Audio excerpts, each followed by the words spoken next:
ನಮಸ್ಕಾರ. ನನ್ನ ಹೆಸರು ಬೆಳಕೆ ಮಹಾದೇವ ಗಿರಿರಾಜ್ ಅಂತ. ಬೆಳಕೆ ಅಂದರೆ ಭಟ್ಕಳದ ಒಂದು ಹಳ್ಳಿ. ಸೊ ಹಾಗಾಗಿ ನನಗೆ ಶರಾವತಿ ಅನ್ನೋದು ನಮ್ಮ ಊರಿನ ನದಿ ಅನ್ನೋದಕ್ಕಿಂತ ನಮ್ಮ ಇಡೀ ಬಾಲ್ಯ ಹಾಗೂ ನಮ್ಮ ಸಾವಿರಾರು ವರ್ಷಗಳಿಂದ ನಮ್ಮ ಹಿರೀಕರನ್ನು ಪೋಷಿಸಿರುವಂತಹ ಒಂದು ತಾಯಿ ಅಂತಲೇ ಹೇಳ್ಬೋದು. ಕಾವೇರಿ ಗಂಗೆಗಿಂತ ಹೆಚ್ಚಾಗಿ ನಮಗೆ ಶರಾವತಿನೇ ತುಂಬ ಆಪ್ತವಾಗಿರೋದು. ಇಂತಹ ಒಂದು ಪವಿತ್ರವಾಗಿರುವಂತಹ ನದಿಗೆ ಕೊಳ್ಳು ಬಾಕರ ಕಣ್ಣು ಬಿದ್ದಿದೆ. ಯಾವುದೇ ಸರ್ಕಾರ ಆಗಲಿ ಜನರ ಹಿತಾದೃಷ್ಟಿಗೋಸ್ಕರ ದುಡಿತಿದ್ದೀನಿ ಅನ್ನೋ ಸುಳ್ಳು ಹೇಳಿ ತಮ್ಮ ಜೇಬನ್ನು ತುಂಬಿಸ್ಕೊಳ್ಳೋದಕ್ಕೆ ಬಡವರ ಮನೆಗೆ ಬೆಂಕಿ ಹಚ್ಚೋದನ್ನು ಎಷ್ಟೋ ವರ್ಷಗಳು ನಡೀತಾ ಬರ್ತಾ ಇದೆ. ಆದರೆ ಮೊದಲೇ ಅದ್ರ ಬಗ್ಗೆ ಒಂದು ಸಣ್ಣ ಗಿಲ್ಟ್ ಇತ್ತು, ಈಗ ವಿದ್ಯುಕ್ತವಾಗಿ ನಡೀತಾ ಇದೆ. ಅಂಥದ್ದೇ ಒಂದು ಯೋಚನೆ ಈಗ ಶರಾವತಿ ಪಂಪ್ ಅಂತ ಹೇಳ್ಕೊಂಡು ಒಂದು ತುಂಬ ಕೆಟ್ಟ ಯೋಜನೆಗಳನ್ನು ತಂದಿದೆ. ಇದರ ಹೆಸರೇ ಭಯಂಕರವಾಗಿದೆ. ಶರಾವತಿನ ಇವರು ನೆಲಮೂಲದಿಂದ ಅಂದರೆ 30 ಅಡಿಗೆ ಹೋಗಿ 16 ಕಿಲೋಮೀಟರ್ ತನಕ ಸುರಂಗ ಕೊರೆದು ಆಮೇಲೆ ಆ ನದಿಯಿಂದ ನೀರನ್ನು ಮೇಲ್ಗಡೆ ಹಿಡ್ಕೊಂಡು ತಗೊಬಂದು ಒಂದು ಟ್ಯಾಂಕ್ ಥರ ಮಾಡಿ ಟರ್ಬೈನ್ ಮಾಡಿ ಕರೆಂಟ್ ಉತ್ಪಾದಿಸ್ತಾರಂತೆ. ಅಂದರೆ 2000 ವಾಟ್ ಕರೆಂಟ್ ಉತ್ಪಾದಿಸಲಿಕ್ಕೆ ಇವರು 2400 ವಾಟ್ ಕರೆಂಟನ್ನು ಖರ್ಚು ಮಾಡೋಕ್ಕೆ ಹೊರಟಿದ್ದಾರೆ. ಸರಿ, ಸರ್ಕಾರ ಹತ್ರ ಸುಮಾರು ಕಾಸಿದೆ, ಹೆಂಗಾದರೂ ಮಾಡ್ಕೊಂಡು ಹೋಗಲಿ. ಆದರೆ ಇದರ ಸಮಸ್ಯೆ ಏನು ಅಂತ ಹೇಳಿದರೆ, ಬೆಂಗಳೂರಲ್ಲಿ ಇರುವವರು ಅವರು ಒಂದು ಗಾಜಿನ ಮನೆಯನ್ನು ಕಟ್ಟಿಸಲಿಕ್ಕೆ ನಮ್ಮ ಗುಡಿಸಲುಗಳಿಗೆ ಬೆಂಕಿ ಹಚ್ತಿದ್ದಾರೆ. ಇಡೀ ಕರ್ನಾಟಕದಲ್ಲಿ ಹಾಗೂ ವೆಸ್ಟರ್ನ್ ಘಾಟ್ಸ್ ಅಂತ ನಾವೇನು ಹೇಳ್ತೀವಿ, ಪಶ್ಚಿಮ ಘಟ್ಟದಲ್ಲೇ ತುಂಬ ವನ್ಯಜೀವಿಯಿಂದ ಮತ್ತು ವನ್ಯ ಸಂಪತ್ತಿಂದ ಸಂಪದ್ಭರಿತವಾಗಿರುವಂತಹ ಜಿಲ್ಲೆ ಯಾವುದಾದ್ರಿದ್ರೆ ಅದು ಉತ್ತರ ಕನ್ನಡ ಜಿಲ್ಲೆ. ನಮ್ಮಲ್ಲಿ ಸಿಗುವಷ್ಟು ಭಿನ್ನ ಥರದ ಮರಗಳಾಗಲಿ ಅಥವಾ ಪ್ರಾಣಿ ಸಂಕುಲಗಳಾಗಲಿ ಬಾಕಿ ಕಡೆ ಸಿಗೋದಿಲ್ಲ. ಅಂದರೆ ಆ ಸ್ಟ್ರೆಚ್ಚನ್ನು ನೀವು ಗಮನಿಸಿದರೆ ಇವ್ರು ಏನು ಮಾಡಕ್ಕೆ ಹೊರಟಿದ್ದಾರೆ ನಾವು ಈಗಾಗಲೇ ನೋಡಿದ್ದೀವಿ. ಒಂದು ಸ್ವಲ್ಪ ಟಿಂಬರ್ ಮಾಫಿಯಾದ ಸಮಸ್ಯೆಯಿಂದಲೇ ದೊಡ್ಡ ದೊಡ್ಡ ಲ್ಯಾಂಡ್ ಸ್ಲೈಡ್ಗಳಾಗಿ ಬೆಟ್ಟಗಳೇ ಕುಸಿದು ಬಂದುಕೊಂಡು ಜನಜೀವನ ಅಸ್ತವ್ಯಸ್ತವಾಗಿರುವಂಥದ್ದು.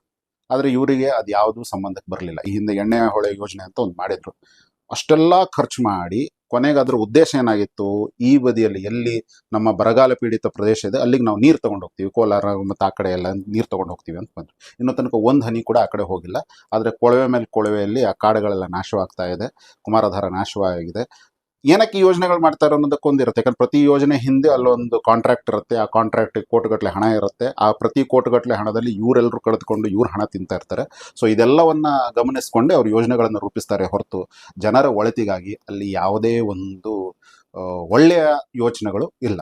ಈಗ ಸಿಂಪಲ್ ಆಗಿ ಹೇಳೋದು ಅಂತ ಹೇಳಿದ್ರೆ, ಯಾವುದೇ ಒಂದು ಸ್ಥಳೀಯ ಬೆಳವಣಿಗೆ ಆಗಬೇಕಾಗಿರೋದು ಹನಿ ನೀರಾವರಿ ಮತ್ತು ಸ್ಥಳೀಯ ವಿದ್ಯುತ್ತನ್ನೇ ಉಪಯೋಗಿಸ್ಕೊಂಡು, ಅಂದರೆ ನೀವು ಸೋಲಾರ್ ಆಗಿರ್ಬೋದು ಅಥವಾ ವಿಂಡ್ ಎನರ್ಜಿ ಆಗಿರ್ಬೋದು, ಇವುಗಳನ್ನೇ ಬಳಸ್ಕೊಂಡು ಮಾಡ್ಬೋದಿತ್ತು. ಬಟ್ ಸರ್ಕಾರಕ್ಕೆ ದೊಡ್ಡ ಯೋಚನೆ ಏನಕ್ಕೆ ಬೇಕು ಅಂತ ಹೇಳಿದ್ರೆ, ಇದು ನಾವು ಪ್ಯಾನ್ ಇಂಡಿಯಾ ಸಿನಿಮಾ ಮಾಡ್ದಂಗೆ. ಸಣ್ಣ ಸಿನಿಮಾ ಮಾಡಿದ್ರೆ ನಮ್ಗೆ ಆಗಲ್ಲ. 100 ಕೋಟಿ ಅಂತ ಹೇಳೋದು, 100 ಕೋಟಿ ಆ್ಯಕ್ಚುಲಿ ಖರ್ಚಾಗಿರಲ್ಲ, ಮಧ್ಯದಲ್ಲಿ ವೇಸ್ಟೇಜ್ ಆಗಿರುತ್ತೆ. ಅದು ವೇಸ್ಟ್ ನಮಗೆ, ಆದರೆ ಅವ್ರಿಗೆ ವೇಸ್ಟೇಜ್ ಅಲ್ಲ, ಎಲ್ಲ ಅವರು ತೊಗೊಂಡು ತಿಂದಿರ್ತಾರೆ. ಸೊ ಈ ಕೊಳ್ಳುಬಾಕರ ಒಂದು ಕೈವಾಡದಿಂದ ಅದು ಒಂದು ಸರ್ಕಾರಕ್ಕೆ ಈ ಒಂದು ಕೆಟ್ಟ ಬುದ್ಧಿಯನ್ನು ಕೊಟ್ಟು, ಸರ್ಕಾರ ಇಂಥ ಒಂದು ಕೆಟ್ಟ ಯೋಜನೆಯನ್ನು ಹಾಕಿ ನಮ್ಮ ಇಡೀ ಉತ್ತರ ಕನ್ನಡ ಜಿಲ್ಲೆಯ ಎಲ್ಲ ಮಕ್ಕಳ ಭವಿಷ್ಯವನ್ನು, ಅವರ ಆರೋಗ್ಯವನ್ನು ಹದಗೆಡಿಸಲಿಕ್ಕೆ ಕಂಕಣ ತೊಟ್ಟು ನಿಂತಿದೆ. ಇದು ಯಾವುದೇ ಸರ್ಕಾರ ಮಾಡಿದರೂ ಇದೇ ಸಮಸ್ಯೆ ಇರ್ತಿತ್ತು. ಟೈಮ್ ಅವಕಾಶ ಈ ಟೈಮಲ್ಲಿ ಈ ಸರ್ಕಾರ ಇತ್ತು ಅಂಡ್ ಇದನ್ನು ಮಾಡೋಕ್ಕೆ ಹೊರಟಿದೆ. ದಯವಿಟ್ಟು ನಮ್ಮ ಹಿರೀಕರು ನಮಗೋಸ್ಕರ ಉಳಿಸಿಟ್ಟಿದ್ದಂತಹ ಇಂತಹ ಒಂದು ವನ್ಯ ಸಂಪತ್ತನ್ನು ಈಗಾಗಲೇ ಕ್ಷಣಗಣನೆಯಲ್ಲಿ ಯಾವಾಗ ಬೇಕಾದರೂ ಖಾಲಿ ಆಗ್ಬೋದು ಅಥವಾ ಪ್ರಕೃತಿಯ ವಿಕೋಪಕ್ಕೆ ಗುರಿ ಆಗ್ಬೋದಾದಂತಹ ಜಿಲ್ಲೆ ನಮ್ಮದಾಗಿದೆ.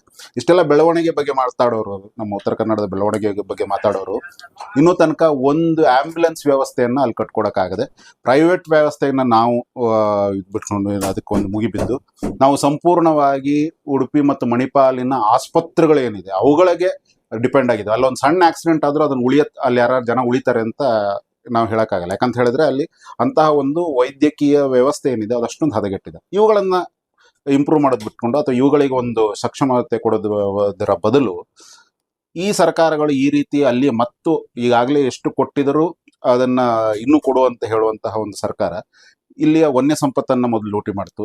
ನಾವು ಅತ್ಯಂತ ಹೆಚ್ಚು ಕಡಿಮೆ ಕ್ರೈಮ್ ರೇಟ್ ಇರೋದು ನಮ್ಮ ಜಿಲ್ಲೆಯಲ್ಲೇ ಇಡೀ ಇದಕ್ಕೆ ಹೋಲಿಸಿದ್ರೆ. ಅಲ್ಲಿಗೆ ನಾವು ಈ ನಾಡಿಗೆ ಎಷ್ಟು ಬದ್ಧವಾಗಿದ್ದೀವಿ ಅನ್ನೋದನ್ನು ಮತ್ತೆ ಒತ್ತಿ ಒತ್ತಿ ಹೇಳಬೇಕಾಗಿಲ್ಲ. ಆದರೂ ನಮ್ಮ ಮೇಲೆ ಈ ಗದಾ ಪ್ರಹಾರವನ್ನು ಮಾಡ್ತಾ ಇರುವಂತಹ ಈ ಏನದ ಅದಕ್ಕೊಂದು ಪ್ರಿಫಿಕ್ಸ್ ಆಗಿ ಸಿಗ್ತಾ ಇಲ್ಲ. ಈ ಸರ್ಕಾರ ಎಂಥದ್ದು ಅಥವಾ ಇಲ್ಲಿರುವಂಥ ಏಜೆಂಟ್ಗಳು ಎಂಥವ್ರು ಅಥವಾ ಇಲ್ಲಿರುವಂತಹ ಈ ಬಂಡವಾಳಶಾಹಿಗಳು ಎಂಥವ್ರು ಅಂತ. ಅದು ಸಿಂಪಲ್ಲು ನಾವು ಹೇಳಬೇಕಾಗಿರುವಂಥದ್ದು. ಮುಂದಿನ ಮಕ್ಕಳಿಗೆ ನಾವು ಏನೂ ಬಿಡೋಕ್ಕಾಗದಿದ್ರು ಅಟ್ಲೀಸ್ಟ್ ಕುಡಿಯುವ ನೀರು, ಉಸಿರಾಡೋ ಗಾಳಿಯನ್ನಾದರೂ ಅವ್ರಿಗೋಸ್ಕರ ಬಿಟ್ಟು ಹೋಗೋಣ. ಇದಕ್ಕೋಸ್ಕರ ನಮ್ಮ ಕೈಯಿಂದ ಎಷ್ಟಾಗತ್ತೋ ಅಷ್ಟು ನಾವು ಹೋರಾಡಲೇಬೇಕಾಗಿದೆ. ಶರಾವತಿನ ಉಳಿಸ್ಕೊಳ್ಳೇಬೇಕಾಗಿದೆ.